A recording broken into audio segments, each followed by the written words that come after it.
Dear student, welcome to all of you.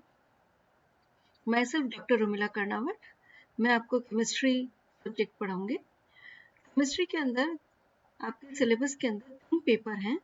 पहला है inorganic chemistry और कार्बनिक रसायन, दूसरा है कार्बनिक रसायन ऑर्गेनिक केमिस्ट्री और तीसरा है फिजिकल केमिस्ट्री भौतिक रसायन. आज हम भौतिक रसायन के बारे में पढ़ेंगे. भौतिक रसायन में भी रासायनिक बल गतिकी के बारे में, केमिकल काइनेटिक्स के बारे में पढ़ेंगे. केमिकल काइनेटिक्स क्या होती है?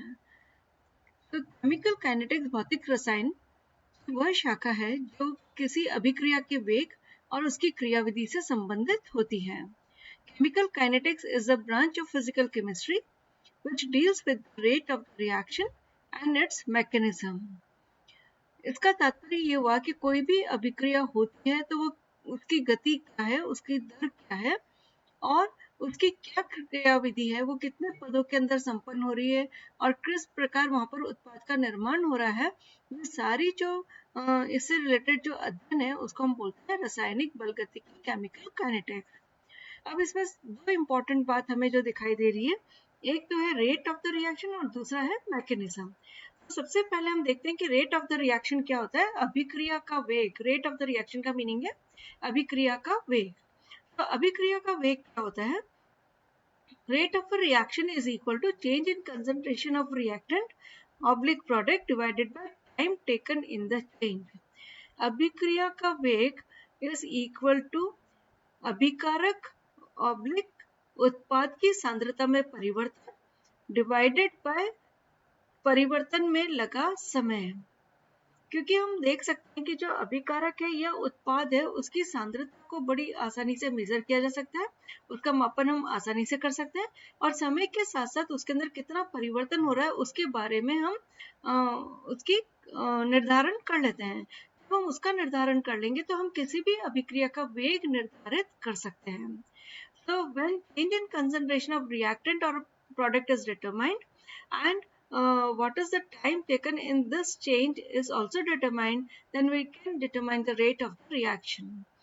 So for a reaction A is equal to P, हमने कोई भी एक एग्जाम्पल ले लिया.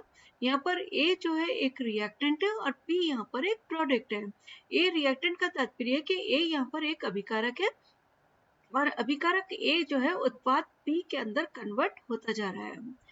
अब इसके अंदर अगर हमें इस अभिक्रिया की रेट ऑफ द रिएक्शन देनी है, रेट ऑफ द रिएक्शन या तो हम अभिकारक के रेस्पेक्ट में दे सकते हैं या हम प्रोडक्ट के रेस्पेक्ट में यानी कि उत्पाद के संदर्भ में हम दे सकते हैं. क्योंकि अभिकारक की सांद्रता समय के साथ साथ कम होती जाती है, इसलिए हम इसकी रेट जब ए के रेस्पेक्ट में अगर हम रेट देंगे कि मतलब अभिकारक के अगर संदर्भ में अगर हम रेट देते हैं तो उसके आगे हम नेगेटिव साइन लगाते हैं. नेगेटिव का तात्पर्य यह है कि समय के साथ साथ ए की सांद्रता जो है वो कम होती जा रही है. जैसा कि हमने इस फॉर्मूले के अंदर देखा था, change in concentration of reactant अगर हम ए के रेस्पेक्ट में दे रहे हैं तो ए की सांद्रता में परिवर्तन divided by time taken in the change, की समय कितना लगा इस परिवर्तन के अंदर, तो वो बराबर है डेल्टा टी के. इस प्रकार रेट ऑफ द रिएक्शन हो जाएगी minus delta A by delta T is equal to, अगर इसी को हम प्रोडक्ट के रेस्पेक्ट में देते हैं तो यहाँ पर पॉजिटिव साइन आ जाएगा. पॉजिटिव साइन का तात्पर्य है कि समय के साथ साथ उत्पाद की सांद्रता बढ़ती जा रही है. Delta P divided by delta T. तो यहाँ पर हम देख सकते हैं कि डेल्टा ए और डेल्टा पी जो है they are change in concentration of the reactant and the product respectively, यानी कि अभिकारक डेल्टा ए और डेल्टा पी जो है वो अभिकारक और उत्पाद की सांद्रता में परिवर्तन है. और for a small change in concentration and time the rate of the reaction will be expressed as dx by dt. अगर सांद्रता में जो परिवर्तन है वो बहुत कम हुआ हो, बहुत थोड़ा सा परिवर्तन हुआ हो और इसी प्रकार जो उसका समय भी जो परिवर्तन हुआ है वो बहुत ही कम है, तो उस स्थिति के अंदर हम जो सांद्रता में परिवर्तन है उसको हम dx के द्वारा रिप्रेजेंट करते हैं और जो समय के अंदर बहुत थोड़ा सा परिवर्तन है उसको हम dt के द्वारा रिप्रेजेंट करते हैं. तो इस प्रकार रेट ऑफ द रिएक्शन जो है उसको हम लिखेंगे dx by dt. अगर हम एक कोई भी जनरल रिएक्शन ले लेते हैं, a mole of a small b mole of b react together, अभिक्रिया करते हैं आपस में ये दोनों अभिकारक A और B, और C मोल्स कैपिटल सी के और डी मोल्स जो है डी उत्पाद के बनाते हैं।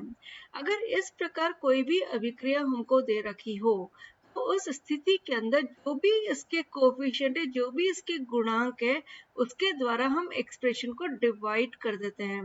जैसा कि आप यहाँ पर देख सकते हैं कि पहले हमने ये कहा था कि सांद्रता में परिवर्तन divided by time taken in the change, कि समय जो भी उसके अंदर परिवर्तन के अंदर जो भी लगा समय है वो हमने यहाँ पर डेल्टा टी ले लिया, ऊपर यहाँ पर हमने डेल्टा ए ले लिया। लेकिन क्योंकि इसके आगे ए लिखा हुआ है, एक गुणांक लिखा हुआ है, अगर हम इसी को बी के रेस्पेक्ट में दें, इसी रेट को अगर हम सी के रेस्पेक्ट में दें, इसी रेट को अगर हम डी के रेस्पेक्ट में दें, तो उस स्थिति के अंदर इनके जो भी कोफिशिएंट्स है, जो भी इनके गुणांक है, उससे हम इसको डिवाइड कर देते हैं। तो यहाँ पर -1/a माइनस साइन इंडिकेट कर रहा है कि ए यहाँ पर अभिकारक है। इसी प्रकार बी अभिकारक हुआ, इसका माइनस साइन भी यहाँ पर इसकी सांद्रता में परिवर्तन को दिखा रहा है और समय के साथ साथ इसकी सांद्रता जो है वो कम होती जा रही है, इसका तात्पर्य नेगेटिव साइन से है। और is equal to 1/c delta C by delta T, मतलब जो सी उत्पाद है, क्योंकि उत्पाद है इसलिए समय के साथ साथ इसकी सांद्रता में वृद्धि हो रही है, इसलिए यहाँ पर पॉजिटिव साइन है। इसके गुणांक से हमने इसको डिवाइड कर दिया 1/c, और इसी प्रकार अगर हम डी के रेस्पेक्ट में देना चाहते हैं तो इसको हमने इसके गुणांक से अगेन डिवाइड कर दिया। इस प्रकार चाहे हम ए के रेस्पेक्ट में रेट दें, बी के रेस्पेक्ट में रेट दें, या सी के रेस्पेक्ट में रेट दें, या डी के रेस्पेक्ट में दें, सभी प्रकार से इस रेट को एक्सप्रेस किया जा सकता है। बस हमें ये ध्यान रखना होगा कि जो भी उसके गुणांक है उसको हम उससे डिवाइड कर दें, और जो उत्पाद है उसके आगे हम पॉजिटिव साइन लगाएं, और अगर जो अभिकारक है, रिएक्टेंट है, उसके आगे हम नेगेटिव साइन लगाएंगे, ऋणात्मक साइन लगाएंगे। तो अब जैसे हमको एक एग्जांपल देख लेते हैं कि 3 KClO is equal to 2 KCl plus KClO3। यहाँ पर आप देख सकते हैं कि जो 3 KClO के मॉलिक्यूल्स हैं वो 2 KCl और 1 KClO3 का मॉलिक्यूल बना रहे हैं। अगर हमें इसकी रेट देनी है इस रिएक्शन की, हम कैसे देंगे? KClO के अगर रेस्पेक्ट में दे रहे हैं तो हम ये देख रहे हैं कि यहाँ पर ये रिएक्टेंट है, हमें यहाँ पर नेगेटिव साइन लिखना पड़ेगा क्योंकि समय के साथ साथ KClO की सांद्रता कम होती जा रही है।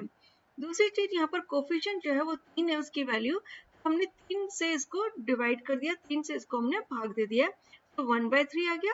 अब डी KClO की सांद्रता में परिवर्तन डिवाइडेड बाय परिवर्तन में लगा समय, जो कि dt के द्वारा रिप्रेजेंट कर रहे हैं। इसी प्रकार अगर हम इसको इक्वेट करते हैं विद द KCl, यहाँ पर चूंकि कोफिशिएंट गुणांक जो है वो 2 है, तो 1/2 हो गया, d KCl by dt हो गया, इज इक्वल टू, अगेन हम ये भी अगेन प्रोडक्ट है, सो प्लस साइन लगाएंगे, और यहाँ पर क्योंकि गुणांक 1 है इसलिए हमने 1/1 यहाँ पर नहीं लिखा है, सिंपली हमने KClO3 की सांद्रता में परिवर्तन और परिवर्तन में लगा समय को लिख दिया है। इस प्रकार इन तीनों के रेस्पेक्ट में हम किसी भी प्रकार से रेट को एक्सप्रेस कर सकते हैं, अभिक्रिया के वेग को हम दे सकते हैं। अब हम देखते हैं कि अभिक्रिया वेग की इकाई क्या होगी।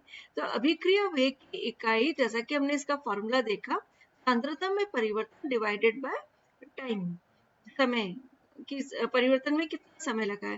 सांद्रता की यूनिट जैसा कि हम जानते हैं मोल्स पर लीटर होती है, और डिनोमिनेटर के अंदर इसके अंदर टाइम आया है, इसलिए नीचे हमने लिख दिया यहाँ पर टाइम। इस प्रकार हम लिख सकते हैं कि मोल्स, लीटर को अगर हम ऊपर ले जाएंगे तो लीटर इनवर्स हो जाएगा, टाइम को भी हम ऊपर ले जाएंगे तो टाइम इनवर्स हो जाएगा। टाइम को हम second, minutes, hours, depending on the reaction, उसके हिसाब से हम इसके अंदर यूनिट को ले सकते हैं। अब अगर इसको हम ग्राफिकली रिप्रेजेंट करते हैं किसी भी अभिक्रिया की वेग को, हम किस प्रकार से कर सकते हैं? जैसा कि हमने कहा था कि अभिकारक की सांद्रता समय के साथ साथ कम होती जाती है, और कोई भी अभिक्रिया जो है वो 100% कंप्लीट नहीं होती है।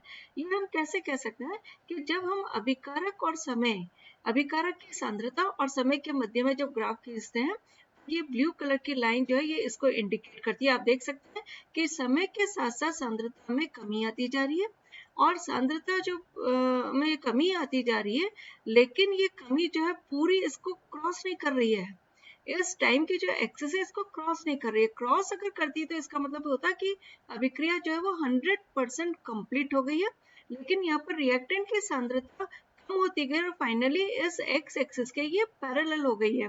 इसका तात्पर्य ये हुआ कि कोई भी अभिक्रिया 100% कभी भी पूर्ण नहीं होती है। इसी प्रकार अगर हम उत्पाद के रेस्पेक्ट में रेट ऑफ द रिएक्शन देखते हैं तो यहाँ पर हम देख सकते हैं कि जैसे जैसे हम समय बढ़ता जाता है वैसे वैसे उत्पाद की जो सांद्रता है वो भी बढ़ती जाती है और फाइनली एक लिमिटिंग वैल्यू, एक सीमा अटेंड कर लेती है, उसके बाद में ये नहीं बढ़ती है।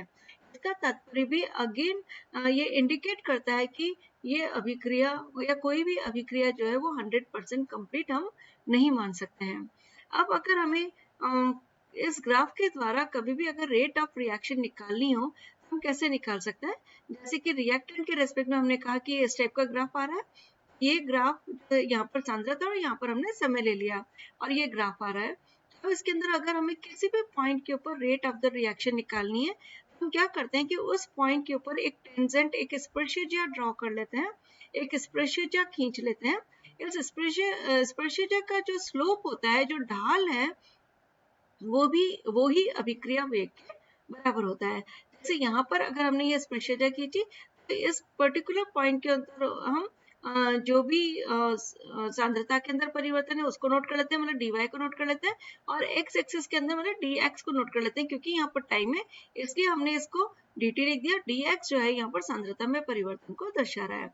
तो इसका तात्पर्य ये हुआ कि अगर हमें इस ग्राफ के द्वारा रेट ऑफ द रिएक्शन निकालनी है, हम जिस पॉइंट के ऊपर हमें रेट ऑफ द रिएक्शन निकालनी है उस पर्टिकुलर पॉइंट के ऊपर हम टेंजेंट को ड्रॉ कर देते हैं, स्पर्शरेखा को खींच देते हैं, और इस स्पर्शरेखा का जो स्लोप होता है, जो ढाल है, जिसकी वैल्यू जो है dy by dx है, या इसको हम dx by dt यानी कि सांद्रता में परिवर्तन डिवाइडेड बाय समय में परिवर्तन के द्वारा दर्शाते हैं। और ये जो स्लोप है, ये जो ढाल है, यही रेट ऑफ रिएक्शन है, अभिक्रिया का वेग है। इसी प्रकार अगर हम प्रोडक्ट के रेस्पेक्ट में देखना चाहें तो भी हम कर सकते हैं कि इस पॉइंट पर अगर हमको चाहिए तो इसके ऊपर हमने स्पर्शरेखा खींच दी, एक स्लोप टेंजेंट खींच दिया, और इस जो ये रेखा है, इस स्पर्शरेखा का जो स्लोप होगा उसको हम बोलते हैं रेट ऑफ रिएक्शन। अब जो रेट है वो तीन प्रकार की हो सकती है। एक होती है इंस्टेंटेनियस रेट, तात्क्षणिक वेग, दूसरी होती है इनिशियल रेट यानी कि प्रारंभिक वेग, और तीसरा होता है एवरेज रेट यानी कि औसत वेग। इंस्टेंटेनियस तात्क्षणिक वेग, जैसा कि नाम ही सजेस्ट करता है कि अगर हमें किसी क्षण पर अभिक्रिया का वेग निकालना है तो उस पर्टिकुलर क्षण के ऊपर हम स्पर्शरेखा को ड्रॉ करेंगे, और यहाँ पर हम dy by dx, या अगर हम इस लाइन को पूरा खींच दें तो ये जो डिफरेंस है ये सांद्रता में परिवर्तन बताएगा। और इसी प्रकार अगर हम इसको यहाँ से कट कर दें तो ये जो यहाँ से लेकर यहाँ तक जो परिवर्तन जो कट आएगा यहाँ पर, ये जो है वो समय के अंदर परिवर्तन है। तो इस प्रकार सांद्रता में परिवर्तन डिवाइडेड बाय समय में परिवर्तन के द्वारा हम इस अभिक्रिया का वेग निकाल सकते हैं, जो कि एक इंस्टेंटेनियस या तात्क्षणिक वेग कहलाएगा। इनिशियल रेट का तात्पर्य है कि प्रारंभिक वेग। प्रारंभिक वेग से हमारा तात्पर्य है कि जब अभिक्रिया जस्ट प्रारंभ ही हुई है, यानी कि उस टाइम पर t का मान जो है वो 0 के बराबर होगा। इस एक्सिस पर हम देख सकते हैं कि इस पॉइंट के ऊपर t का मान 0 है, यहाँ पर अभिकारक की सांद्रता अधिकतम है।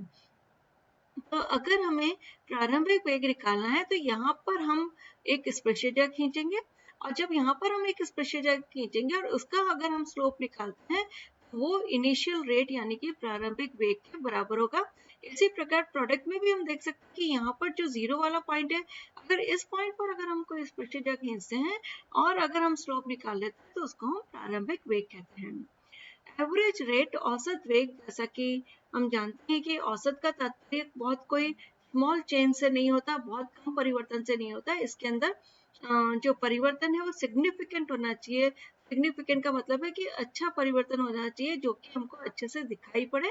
इस प्रकार सांद्रता में परिवर्तन, कोई भी दो पॉइंट हम ले लेते हैं, एक पॉइंट इधर ले लिया, एक इधर ले लिया, इन दोनों का जो डिफरेंस है वो हमने निकाल लिया dt। और इसी प्रकार अगर यहाँ से हम एक लाइन खींचेंगे, इंटरसेप्ट अगर यहाँ पर अगर हम खींचे, यहाँ से भी एक लाइन खींचे, तो इस प्रकार हमें सांद्रता में परिवर्तन मिल जाएगा और इधर की साइड से हमें समय में परिवर्तन मिल जाएगा। तो हम ये कह सकते हैं कि किन्हीं दो पॉइंट के मध्य से हम एवरेज या औसत वेग को डिटरमाइन कर सकते हैं।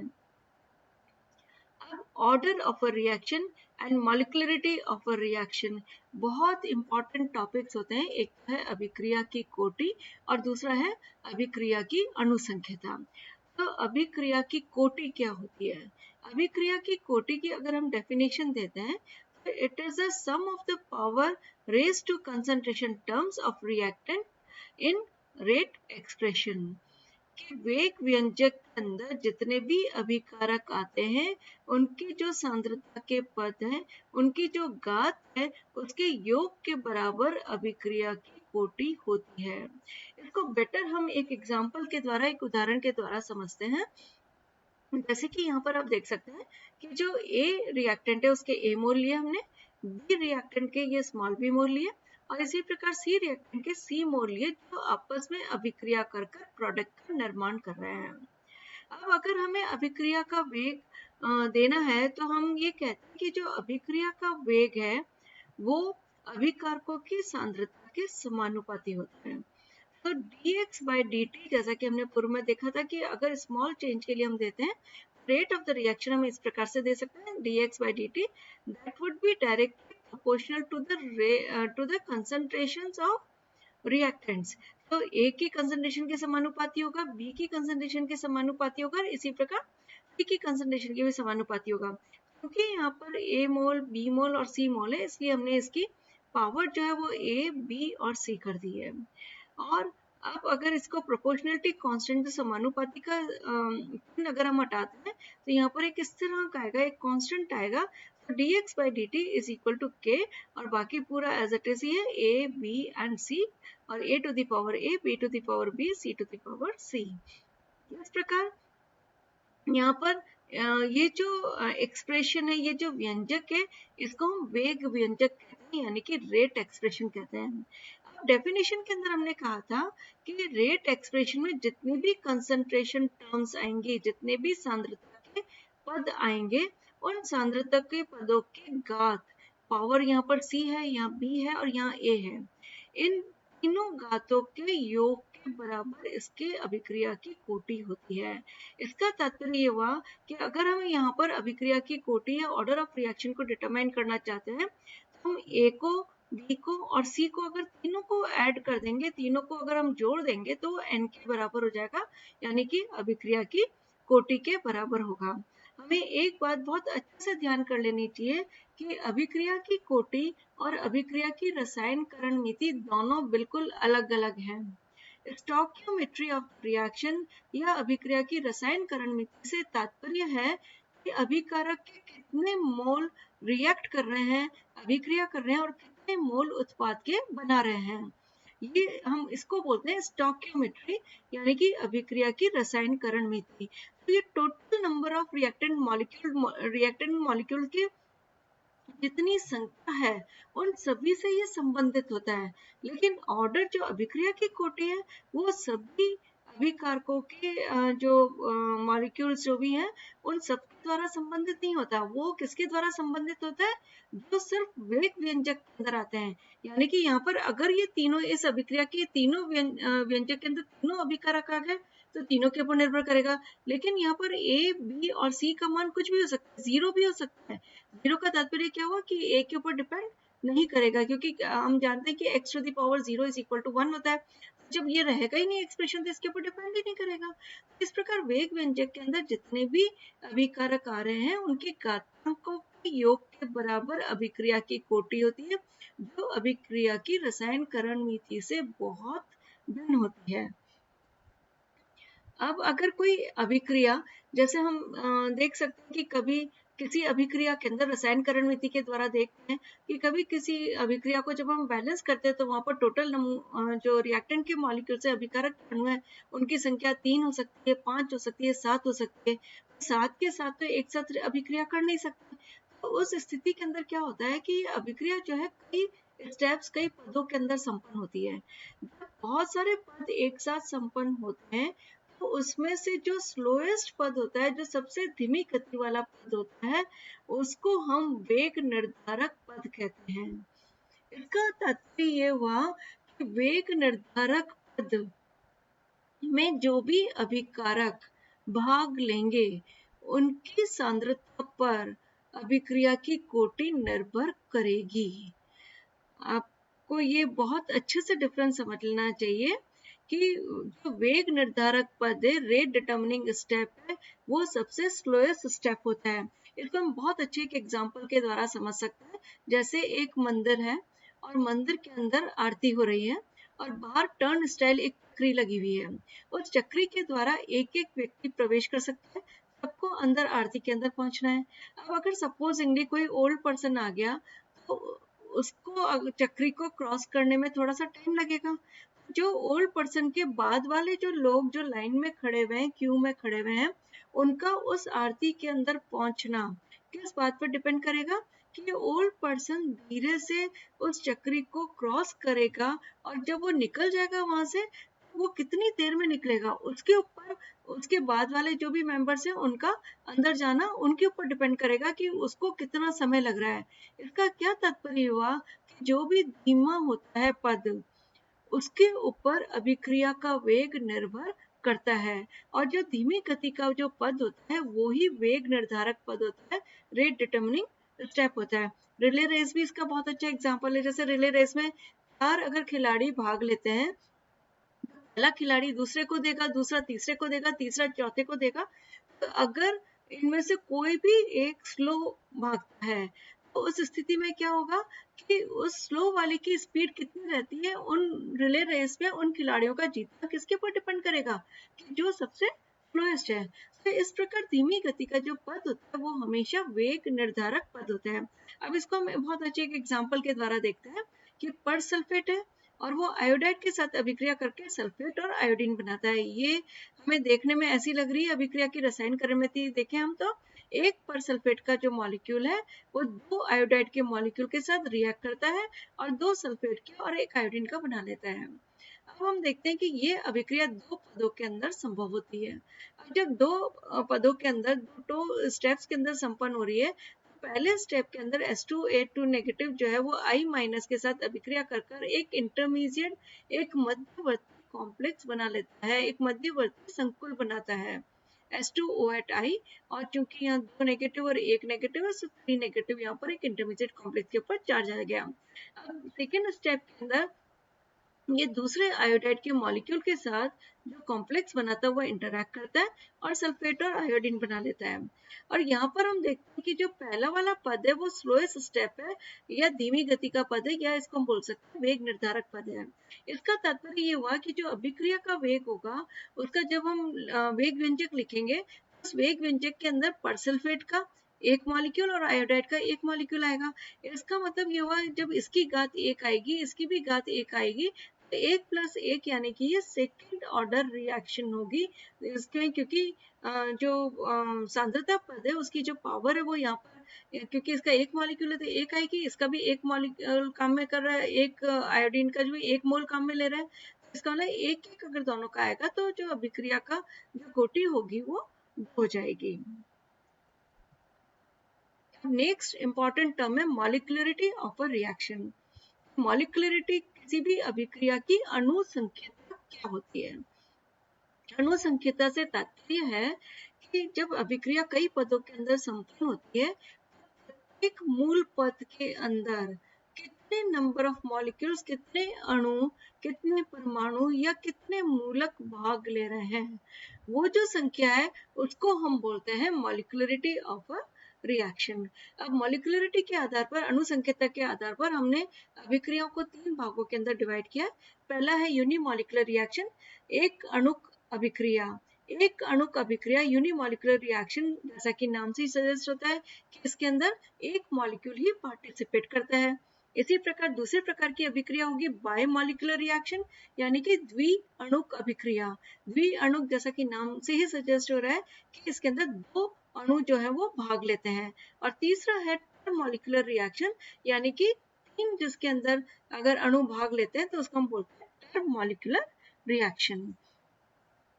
अक्सर कर एग्जाम में क्वेश्चन पूछा जाता है कि अभिक्रिया की कोटि और अणु संख्यता से क्या तात्पर्य है, इन दोनों के मध्य में विभेद कैसे करेंगे। ये बहुत इंपॉर्टेंट पार्ट है मॉलिक्युलरिटी और ऑर्डर कि इन दोनों में क्या अंतर है।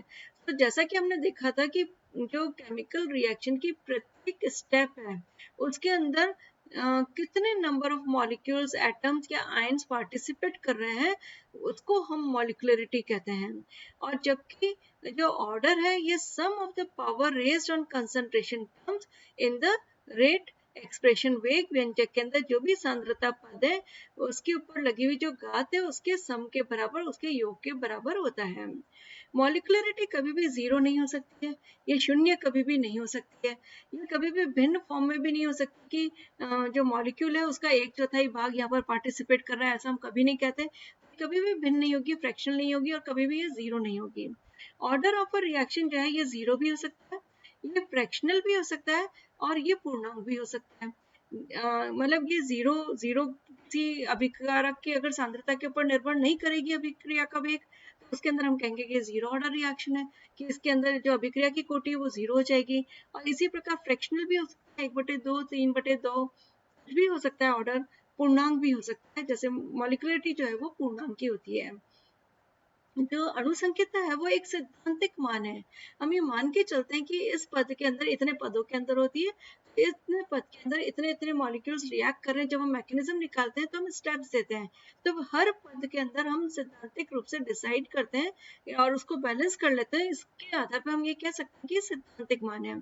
लेकिन जो ऑर्डर है वो एक प्रायोगिक मान है, उसको हम एक्सपेरिमेंट के द्वारा निकालते हैं कि किस अभिकारक की सांद्रता पर अभिक्रिया का वेग निर्भर कर रहा है और किस पर नहीं कर रहा है।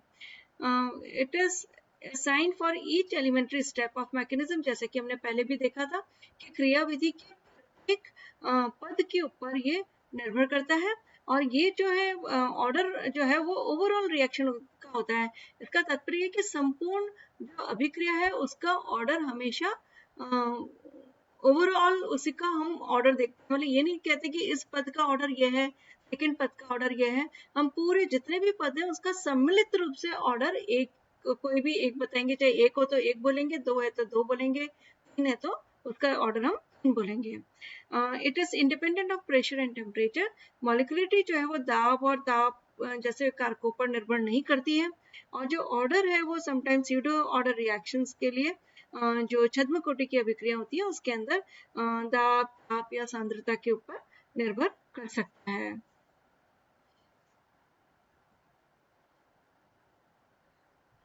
नेक्स्ट क्लास के अंदर हम integrated rate equations for different order reactions पढ़ेंगे। हम पहले देखेंगे कि अभिक्रिया की कोटि के आधार पर अभिक्रियाओं को कितने भागों के अंदर बांटा गया है, और उसके समाकलित वेग समीकरण को हम किस प्रकार व्युत्पन्न कर सकते हैं।